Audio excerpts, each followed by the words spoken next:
Hello, everybody. This is Debbie from Teacher Success Coach. I hope that you all are all very, very well. Well, I used to hear people say, especially in some teaching areas, thank God it's Friday. And I'm thinking, how could you say that? You're wishing your life away. Oh my goodness, I am saying that right now. I said that before half term, thank God it's Friday. And I'm saying it again today, thank God it's Friday. My goodness, unless I do something differently, I would, it seems I'll be saying, thank God it's Friday. My goodness, we only went back on Monday and it has been extremely exhausting. The students are all having so many mental health issues. I don't think we expected it was going to be so much. And there isn't a lot of things in place.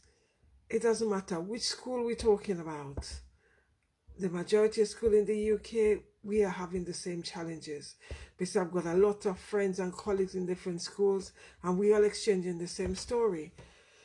That the children mental health, the young people mental health, it really is over the radar. It really is heavy. Because some of the things the students are kicking off on, it's minor things. That's one. And secondly, in some schools, there are fights every day for the slightest thing. And another thing that a lot of the children are doing, is the play fighting, and then the play fighting leads to real fight. Because someone gets upset, and then you end up in a real fight. It's been a really challenging journey this week. Most of the colleagues I've been speaking to, especially those in my staff room, everybody's tired. And we've only just come back. Say to them, you know what, we need to find a way out of this. It's either yes, one of the things we need to do is we need to change our mindset. A, by the way we deal with these young people, and B, in terms of our own health and well-being.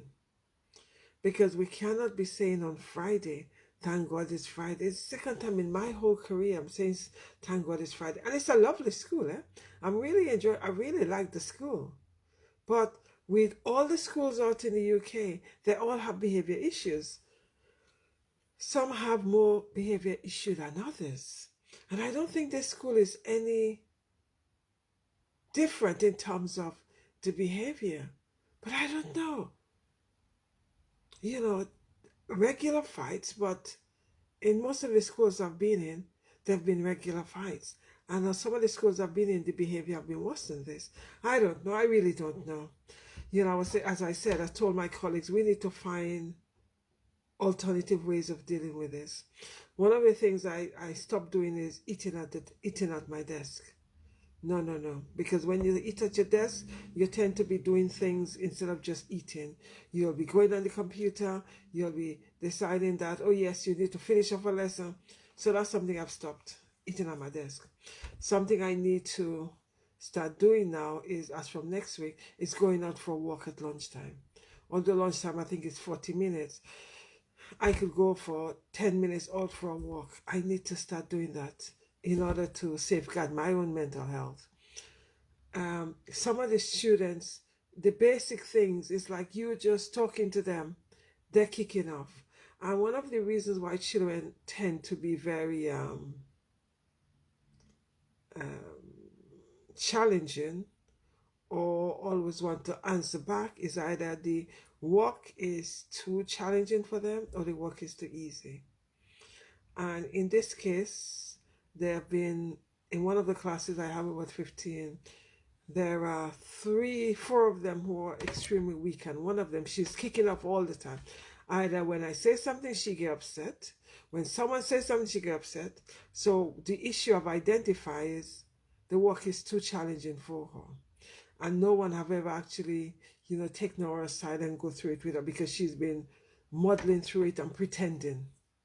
Because she's very, very loud. So when she pretends, she distracts the class, and then, it's easy to start focusing on her and her behavior and you miss the fact that there is disruption there because the work is too challenging.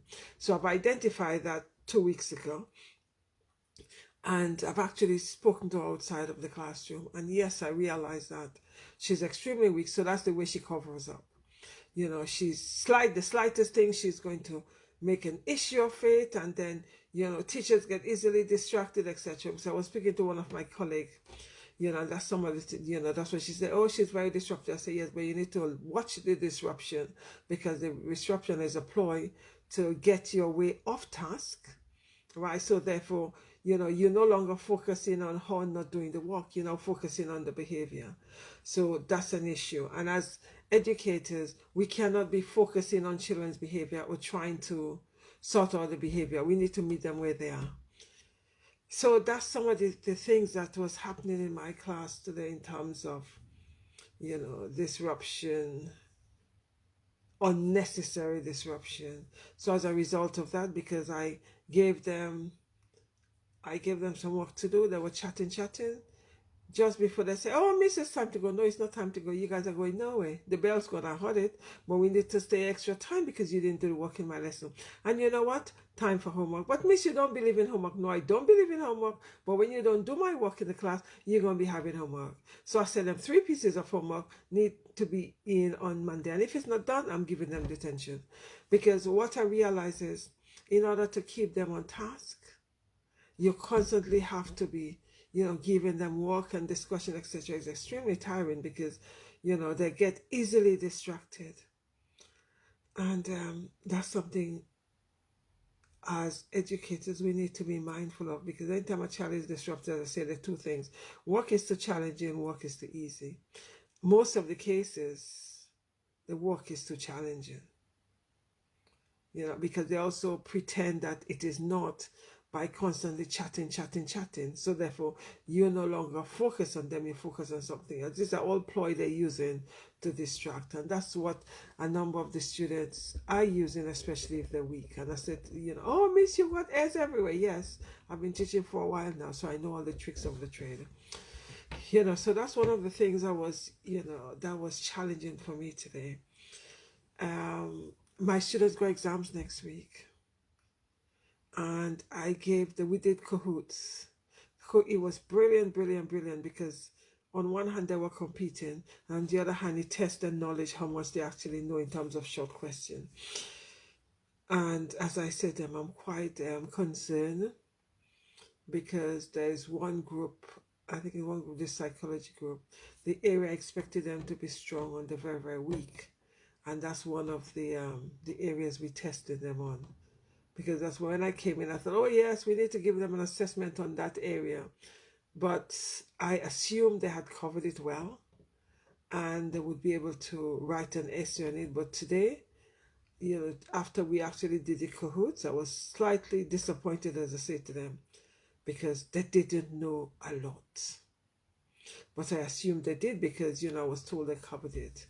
So after the mock, that's an area I know I have to go back into in greater depth, so they could, you know, understand it.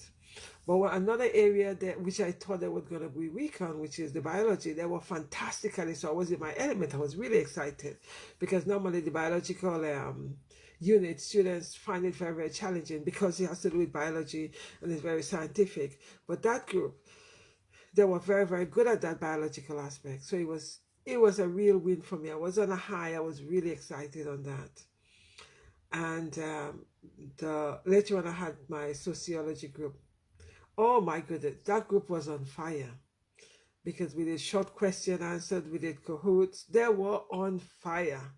They really knew the stuff, and they were able to quote theories, etc. Having said that, sociology is slightly easier than psychology, because there's quite a bit of biology in psychology, and students find it very difficult to connect with psychology because they see it as something outside of them. So that's a little bit more challenging. But in terms of the sociology, no, he was brilliant. It's like one student said, oh, miss, sociology is common sense. Okay, sociology is common sense if you don't have to quote the theorists. But once you're quoting the theorists like Pearson and and Marx and Engels, it becomes a different story because you need to know it to quote it. So as much as some students think it's common sense, it's only common sense if you are writing on a subjective aspect. But if you are writing and have to back it up with theories, it's a little bit more challenging. So that's my win today. That's my groups, especially my sociology, they were on fire. And one area of my psychology, the biological aspect, they're also very good on that. But there's an area which is causing me concern, and there's a big piece of it in the exam because, as I say, I thought they knew it and they didn't. So, that's my anxiety there. Right, so that's my win, where my students have actually excelled in their revision. They've got exams next week, all next week. So I'm kind of anxious as to how well they'll be doing. And after that, as I say to them, I will be giving them time questions, and we'll be, because we need to get up to speed, because we've actually seen the advanced information from the exam board. Some exam boards have actually done a very good job. They've taken out quite a bit, bearing in mind the students were at home during COVID time and they didn't really study well. And you have other subject area from that same examination board, they haven't taken out much.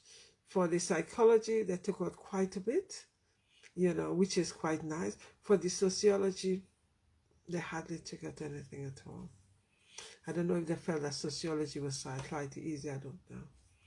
So, there's where we're at with that. So, guys, another interesting thing, I'm not even sure it's fantastic. People always say, oh, teaching is easy. You guys need to come and spend a day in my shoe, follow me, and you're going to see how easy teaching is. One of the things the pandemic have highlighted as well, some parents had to support their children on the online platform. Those were the same ones saying teaching is easy, but they realized, oh my goodness, how are you guys able to do this job all the time? It is fun. I love teaching. It is fantastic. That is my mission, my vision, and my purpose. But nevertheless, there's some days when it's really challenging. And this week have been a really challenging week. I'm not too sure whether or not it's my mindset. I'm not too sure whether or not it's my expectation. I'm not too sure whether or not it's how I see the subject I teach. I don't know. I don't know whether or not the students are a little bit weaker, so therefore my expectation was too high.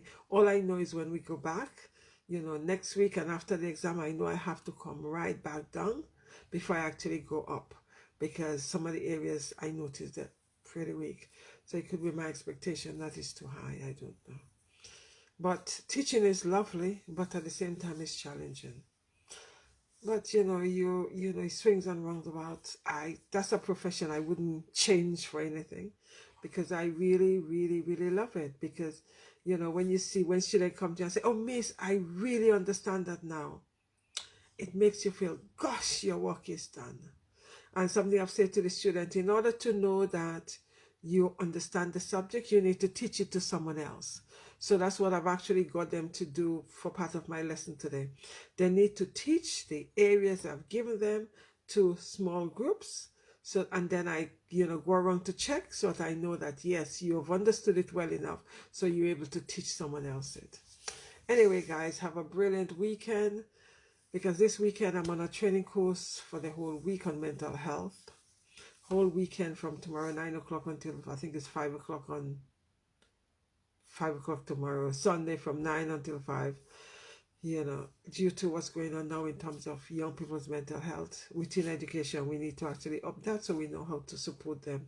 And as a psychologist, the areas I need to up as well, because we need to be doing constant professional development so that we actually meet all the needs of our young people.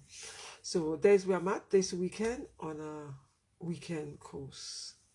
So I'll tell you all about it next week, which I'm going to be, implementing and connecting with my psychology. Anyway, guys, have a fantastic weekend, evening, morning, where you are. Stay blessed. And remember, you need to love upon yourself.